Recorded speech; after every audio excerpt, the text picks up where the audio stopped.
Coming up next on News 4 Tucson Live at 5:30, planes were flying through the skies all day today as the thunder and lightning over Arizona show is taking off this weekend. We'll have full details and more when News 4 at 5:30 starts right now. Investigating for you. This is News 4 Tucson, live at 5:30. Hello everyone, and thank you for joining us. I'm Nick Van Zane. And I'm Aliyah Shahid. The thunder and lightning over Arizona air show at Davis-Monthan Air Force Base is officially underway. The two-day event is jam-packed with jet-setting performances. One plane even landed on a truck. News 4 Tucson's Danelle Confair joins us now with an inside look. Weekend's air show has something for everyone in the family, and over 200,000 people are expected to attend. If you plan on heading out to this weekend's air show, bring plenty of water, sunscreen, and patience. Showgoers said it took anywhere from an hour to 3 hours to get on base, but they say the wait was worth it. From stunts in the sky to planes ready for you to board, this show gives everyone an inside look at our eyes in the skies. I think it's fantastic. The fact that we get to get this close to things that no civilian ever gets to get close to and feel like we're part of something bigger is pretty amazing. Sunday's going to be much cooler actually, temperature wise, and also in theory less crowded, so I'm hoping a lot of people come out and still see what we have to show them. For more information on this weekend's air show, head to our website at KVOA.com. I'm Danelle Confair, News 4 Tucson. Attorney General William Barr spent today at the Justice Department reviewing Special Counsel Robert Mueller's report on potential Russian meddling in the 2016 election. Barr will soon decide what will be released to Congress and what will be released to the public. Jennifer Johnson has the latest. Thank you for being here today. Attorney General William Barr at the Justice Department examining Special Counsel Robert Mueller's confidential report on the Russia investigation. Barr deciding what will go to Congress and possibly the public after Mueller ended his 22-month probe. Even the president and his attorneys are now saying release the full report. So it's my hope we'll get there as quickly and as reasonably as possible. Democrats held a mid-afternoon conference call but got word they'd stay in the dark for at least another day. President Trump went golfing in Florida, reportedly in good spirits. Before leaving the White House, he again said, "There was no collusion, there was no obstruction, everybody knows it. It's all a big hoax." Mueller's investigation wrapped up without any additional indictments. Welcome news to the Trump administration, who feared a final round of charges could ensnare more Trump associates or possibly family members. Lawmakers still want answers. There were dealings by Donald Trump himself on the Moscow Trump Tower. His son welcomed incriminating information or derogatory data about Hillary Clinton. Mueller's investigation netted 34 indictments or guilty pleas, 6 from the president's campaign, but none of them were accused of helping Russia meddle in the 2016 presidential election. 3 Russian companies were charged with trying to sway the outcome. Mueller also looked into whether the president tried to obstruct the investigation. While Mueller is done, President Trump still faces several congressional investigations and a separate probe about hush money paid to 2 women and possible campaign finance violations. Jennifer Johnson, NBC News, Washington. And a University of Arizona professor has spent nearly 2 years closely watching the Mueller investigation for a book he just completed on special counsels. News 4 Tucson's Eric Fink spoke with him, and as we wait to see what's in the report. U of A Law School professor Andrew Cohen just finished writing Prosecuting the President, and he says the fact Robert Mueller was able to complete his investigation in these politically divided times and despite opposition is a victory for the American people. It is vitally important for any democracy that it possess the capacity to conduct a serious and thorough and independent investigation of grave allegations of wrongdoing against its senior leadership. It matters a lot that our institutions were capable of conducting that kind of investigation under the extraordinary strain that they've been under for these past 2 years. Coming up at 10 o'clock, we'll hear Cohen's perspective of what we can expect in the coming days and weeks as the public hopes to learn Mueller's findings. At the University of Arizona, I'm Eric Fink, News 4 Tucson. Memorial services are now set for a Phoenix police officer who was killed in a crash earlier this week.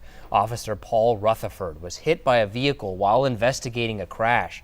Visitation is set for Wednesday at St. Thomas Aquinas in Avondale. A public viewing will start at 2:30 with a mass right after that. Officer Rutherford's funeral will then be held at Christ Church of the Valley in Peoria.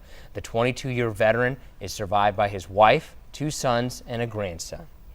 The air show isn't the only big thing happening in Tucson this weekend. The 4th Avenue Spring Street Fair kicked off today. It continues tomorrow from 10 a.m. to dusk each day. The city of Tucson expects 300,000 people to come out for the big event. Allie?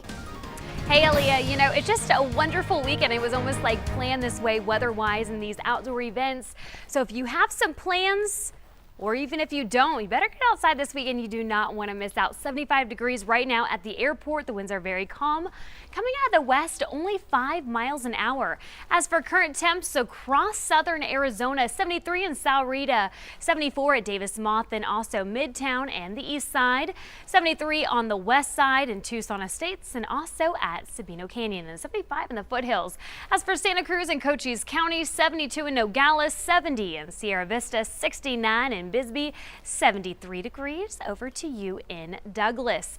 As for our satellite radar, we're just seeing some dry conditions at the moment. Maybe a little bit of clouds here and there, but that's about it. So for tomorrow, it's going to be absolutely gorgeous. The sun will rise at 6:23 in the 40s. We'll work our way up to the 70s. We'll reach a high of 77. Here's your temps for tomorrow, depending on what counties. Santa Cruz and Cochise, you're going to be in the 70s. All of us, in fact, and of course, if you're at the mountains, 48 degrees. So we have this warming trend. We might even see 90 come early next week, but we'll get into that in a little bit. Nick, Aaliyah? Thank you, Allie. Now to the latest on the mass shooting in New Zealand. The mosques where more than 50 people were killed last week have now reopened. Armed police were on site as people started visiting the places of worship. Thousands of people walked through Christ Church during a special march honoring the people who were killed.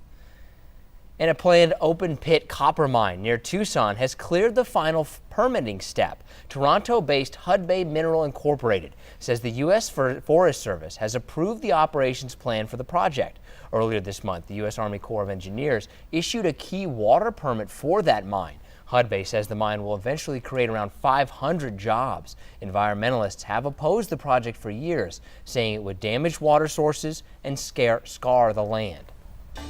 We have a traffic alert to let you know about. Starting on Monday, part of the intersection at Marana and Sandario roads will be closed for several days. That's because crews will be constructing a traffic control median. The town of Marana says traffic on Sandario will not be impacted, but those traveling on Marana Road will want to use the traffic circle located at Sandario and Marana Main Street. That area expected to reopen on Friday, March 29th.